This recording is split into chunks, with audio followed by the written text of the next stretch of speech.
Hello, welcome back.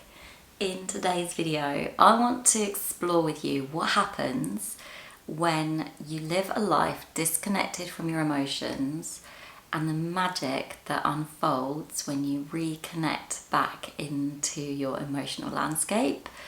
So this video is really for you if you're feeling like your life is lacking purpose, if it feels meaningless, if you feel empty inside. This is all symptoms that you're not attuned to your emotional world and therefore you're living disconnected from a huge wealth of information that is available to you.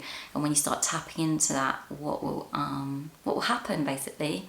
So emotions, what are they? I mean, my interpretation of emotions, as someone who's been studying them and looking at them for a period of time now, is that they're really just like physical sensations that arise from the body that give you information about how you should then act in the world. So if you're feeling like an increased heart rate and you feel your muscles are feeling tense and you're feeling a bit like, then you're feeling anger, and that's a sign that your boundaries have been violated or you don't feel safe. And so therefore the communication from that emotion then is to restore that boundary, to restore that sense of safety. And with anger, it's very much like an action-driven emotion. So it's about getting you to defend yourself or attack accordingly, depending on the situation. Similarly, if you're feeling really down, really lethargic, wanting to isolate yourself, maybe that's a symptom that there's some grief or sadness there. And then that's a case of going inside and processing what you've lost. So then the action then is to then soothe yourself and understand what that loss means to you, process it with safe people so that you can move on with your life and, get over that loss.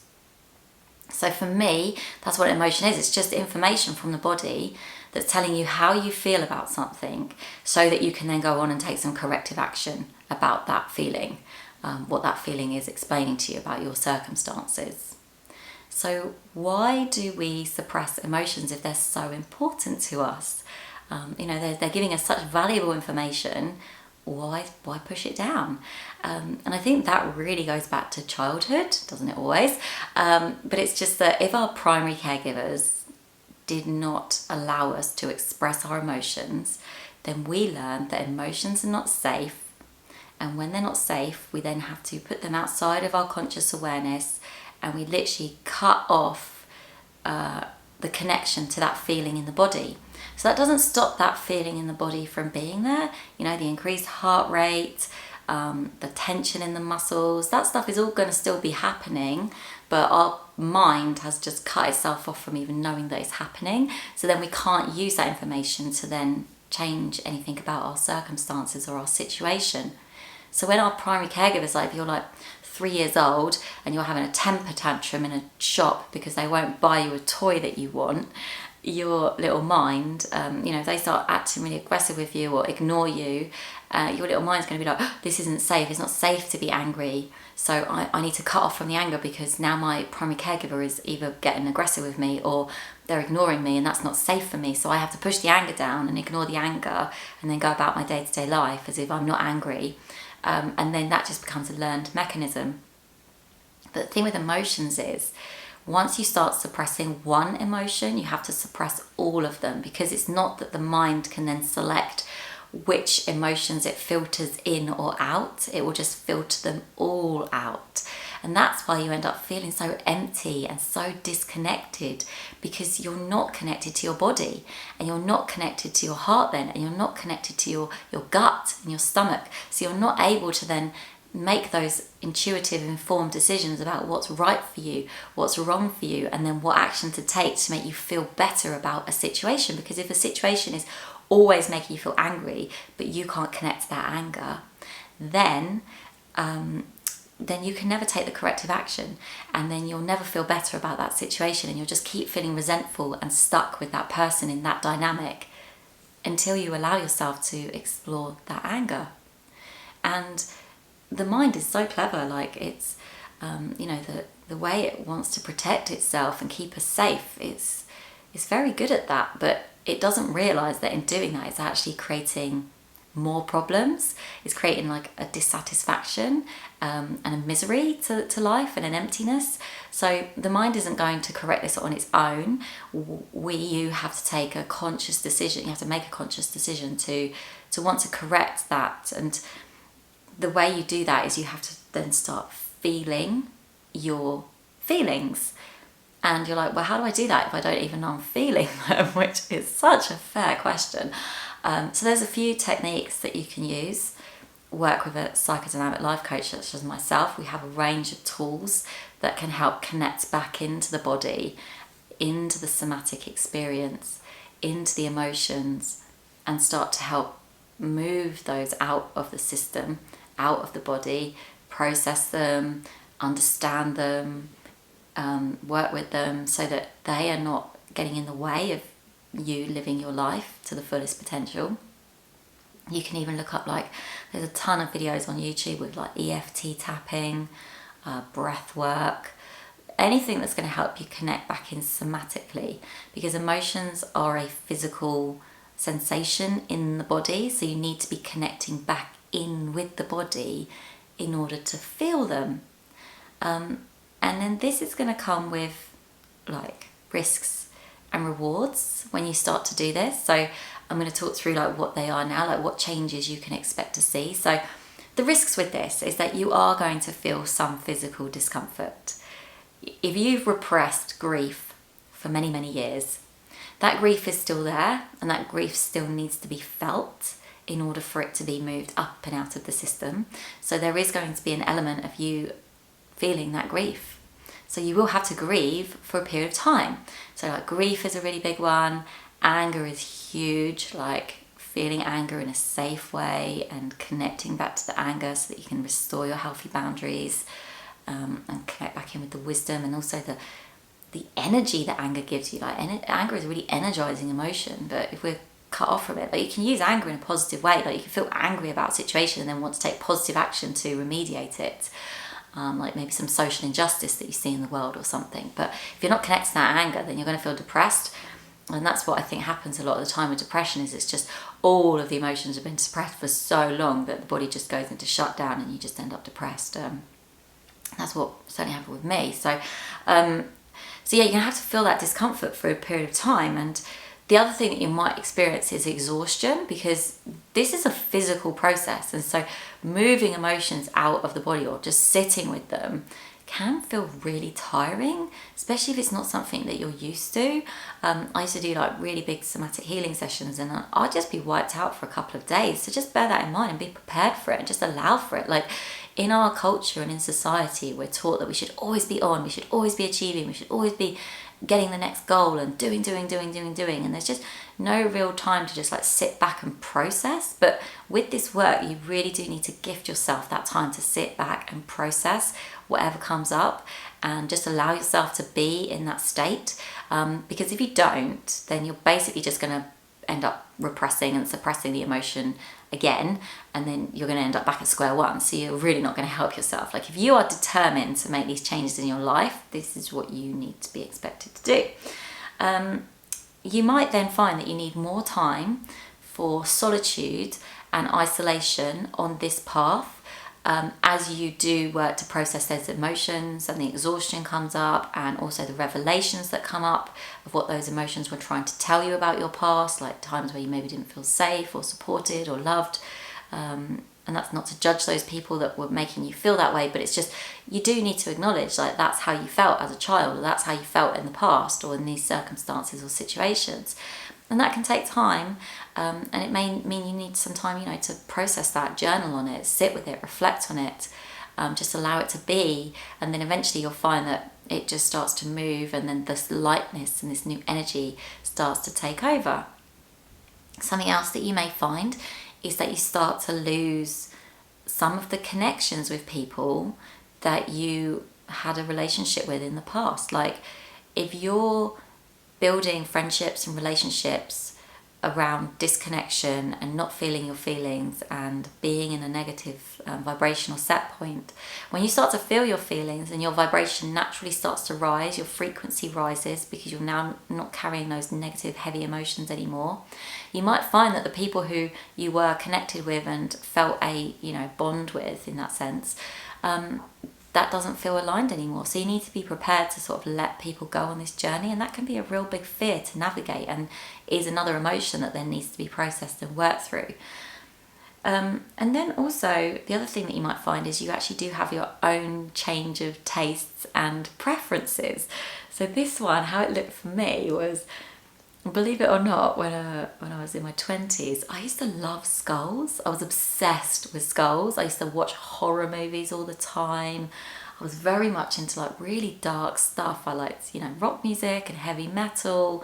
I was also listening to dance music a lot as well. But yeah, I had this real obsession with like death and like the end and things like that.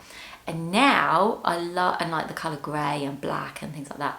And now I love like girly pink and really light colours and pastel colours, and I've got some lilac joggers and things like that. So I was like, and I'm not interested in owning skulls or having skulls around the house anymore or anything like that. So it just really shows like how outwardly, as I changed my internal emotional set point, my outside world started to really reflect those changes. And now I just love, if I watch something, I want it to be something funny, or I want it to be something light-hearted or something joyful, not something that's really heavy and dark and scary and going to keep me in fear. So yeah, that was like a huge change. And so just be prepared for that. Like the things that you enjoy doing now might change as you start to feel your feelings and realize that the feelings that were suppressed were creating an outside reality that matched those feelings. And so as you naturally start to go up the feeling scale towards joy and love, your tastes and preferences might change too. So those are like the risks. The rewards are, you're going to have this renewed sense of vitality as the energy that was spent sort of repressing those negative emotions is no longer needed to do that job anymore.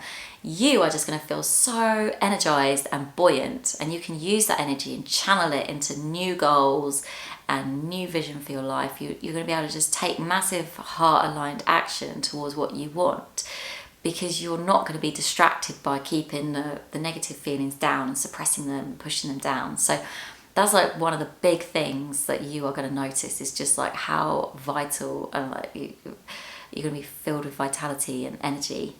You're going to have a deep sense of peace about your life as well, because when you're not having to hide from negative feelings, you can just allow situations to unfold that make you feel whatever way that they make you feel, but you're not going to feel so like down about that. Like if a situation unfolds that makes you feel sad, you're just going to let yourself sit with that sadness, process it, and then move on, and then you're just peaceful about your life again. So the recovery period from negative situations just is really, really shortened. It could just take like maybe a day or even like half an hour to just get over something, and then you're just off again and just feeling really content and peaceful about what's happening and what's playing out, and the impact that has on you. You'll have a deep sense of compassion and forgiveness towards others. As you work to process your own feelings, you will start to realize how everyone is just moving from their own repressed emotions. Like everything that they do, everything that they say is, you'll understand this as you do the work. You'll just start to know like, oh, that's why they're like that. And then you'll just hold so much more compassion for them, and you won't feel a need to try to change them or judge them or make them wrong and you right. You'll just allow them to be, and you'll allow yourself to be, and it's just going to feel so healthy and like good. You'll also get some extreme clarity on what is meant for you in this lifetime, because you're able to feel your feelings again. You'll be able to connect deeply into your intuitive knowing about what is right for you and what is wrong for you. Because when you allow yourself to start feeling the bad emotions, bad negative ones, like they're not, no emotion is negative, it's just information. But I'm just saying that because that's how society labels things. But like, we get told anger is bad. Okay, so let's just make that assumption. So you block your anger, but you're also blocking your joy. You can't feel the joy. But when you can start to feel into all your emotional world, then you can also feel into the things that make you happy. So then you'll have a better understanding of like, oh, okay, when I do this, I feel joy, because you can feel your joy now. So then you know to do more of that thing, or like start creating goals that edge closer to having more of that in your life. So yeah, you just end up feeling really happy and just massive clarity around what is meant for you and what is not meant for you, really. And then you can just start to redesign your life around that. And then this one I love, you'll be able to laugh at yourself uninhibited. Yeah, especially at yourself, but just in life in general as well, really. Like, I had suppressed so much joy and laughter because I couldn't feel anything, and I was just emotionally numb. But now, like, things actually really make me laugh again, like belly laugh, like to the point where sometimes I'm crying, and it's just so good to feel that way again after so long of just feeling like empty and dead inside. But actually just being able to find joy in moment to moment, and that is just priceless. Like, you could give me £1 million, but I'd rather just like be laughing all the time. It's just such a refreshing way to experience every day. And then people are more likely to want to be around you. You know, you're going to have better friendships. It just bleeds into every part of your life when you can just live in humour and laughing at yourself as well. I mean, it's just so refreshing, right? Like, everyone's always so uptight, like, rude. But no, it's like I can just laugh at myself, and it's just such a gift. So those are the things that really start to play out when you do tap into your emotions. That it helps you go from feeling disconnected and empty and resentful about your life to feeling like joyful, clarity, purpose driven, and yeah, like more aligned with what is meant for you in this lifetime, rather than what everyone else tells you should be for you. So yeah, that's just a little deep dive on what happens when you repress your emotions, or don't listen to your emotions, or haven't been taught to accept your emotions. And then what can happen when you really start to feel into those emotions and honour them and work with them and understand what they're trying to communicate to you. So yeah, I'd love to hear how you received this information today. Like, what was your biggest takeaway from this information? And I really appreciate you being here. Love you, and I'll see you again soon.